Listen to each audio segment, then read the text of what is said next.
안녕하십니까. 신탁밖에 모르는 남자 신탁고수 오영표의 절세 전략 얘기입니다. 오늘의 주제는 꼬마 빌딩 올해 안에 반드시 정리해라. 예, 아주 중요한 내용인데 꼭 놓치지 마셔야 됩니다. 현재까지 꼬마 빌딩은 아주 훌륭한 절세 수단이었습니다. 왜냐하면요, 우리가 부동산을 평가하는 방법이 크게 보면 세 가지가 있습니다. 모든 부동산은 시가가 원칙이지만 꼬마 빌딩처럼 복수의 유형이 존재하지 않는 경우 옆집 빌딩과 우리 집 빌딩 차이가 많이 납니다. 그래서 보충적 평가 방법으로 할 수밖에 없고요. 그 중에 지금 현재까지는 기준시가로 갔죠. 기준시가. 기준시가는 보통 시세 대비해서 한 30%에서 50% 정도, 저희 고객들 보면 가로수길 내지 대치 이쪽 가격 보면 실제 시가 대비해서 30%에서 조금 시가가 높은 경우 한 50% 정도입니다.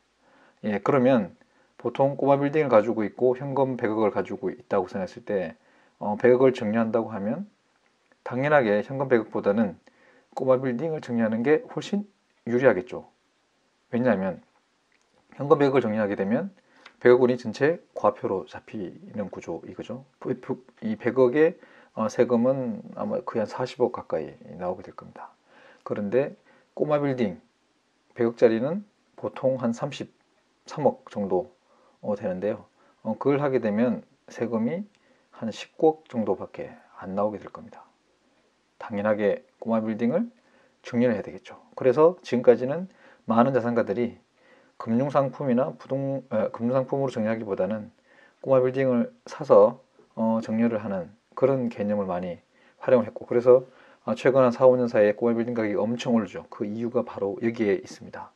시가 대비해서 3, 40% 정도 수준으로 사서 2년 6개월 정도만 기다렸다가 자녀한테 정리하게 되면 내가 산 가격은 거래 사례가 없어지고 결국은 다시 기준시가로 가는, 요걸 활용해서 많이 했습니다. 이런 현상들을 이제 기재부나 국세청이 바라보고 있다가 얼마 전에 새로운 정책을 내놓았습니다. 그게 뭘까요? 꼬마 빌딩에 대한 정려세를 보충적 평가 방법 중에 하나인 감정평가로 하겠다.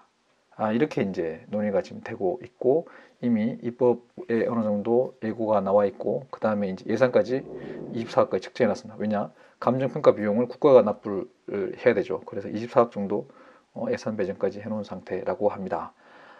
이제 꼬마 빌딩 정려세 과표가 결국은 이제 감평가로 가게 되면 시가보다 조금 낮은 시가의 80% 내지 90%, 정확하게 숫자를 알려드리기 어렵지만 이 정도가 됩니다. 그러면 올해에 정리하는 거랑 내년에 정리한 거랑 차이가 꽤 많이 납니다. 지금 현재까지 요약하게 되면 현재까지 꼬마 빌딩은 훌륭한 재테크 수단, 절세 수단이었다. 왜냐? 정리했을 때 과표가 기준시가로 잡히고, 그러면 시가 대비해서 30%에서 많아봐야 50% 오니까 과표가 반 이상 줄게 됩니다. 그럼 정리세는 2배 이상, 3배까지 절세할 수 있는 구조이고요. 근데 내년이 되면 과연 이러한 꼬마 빌딩은 훌륭한 절세 수단일까? 아니게 됩니다.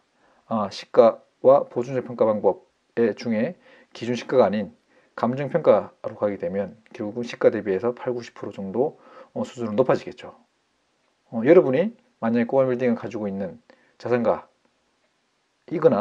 혹은 꼬마 빌딩을 보유하고 있는 자산가가 당신의 부모님이라면 올해 안에 반드시 정리를 하셔야 됩니다.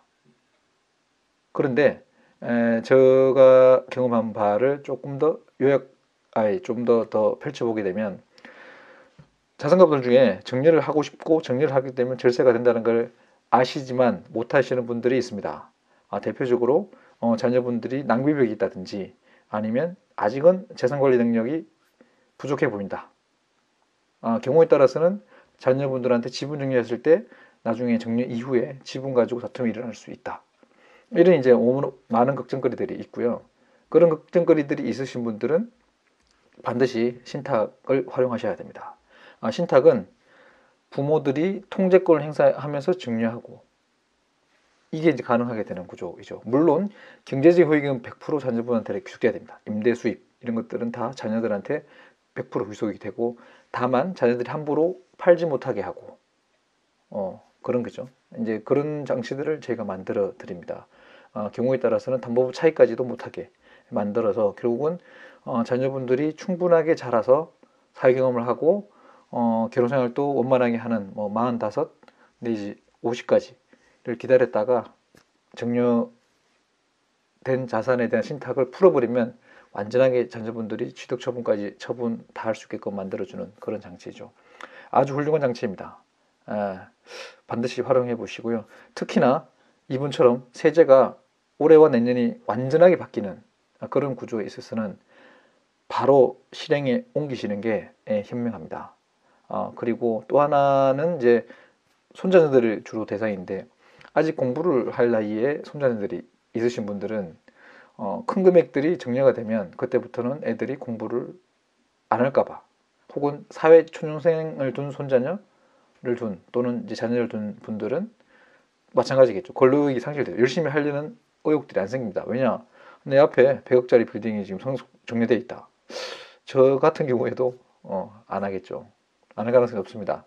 물론 뭐 저한테 그렇게 줄 사람도 없지만 그렇습니다. 그래서 이제 반드시 이 기회를 놓치면 반드시 후회합니다. 그래서 바로 지금 꼬마 빌딩은 정리를 하시고, 걱정거리들이 여러 가지 있다. 낭비, 재산관리 소홀, 공유지분의 문제, 그 다음에 근로의욕을 잃어버리게 하는 또는 학업을 잃어버리게 하는 그런 걱정거리들이 있으면 신탁이라는 훌륭한 도구를 활용을 하셔야 됩니다. 이상입니다.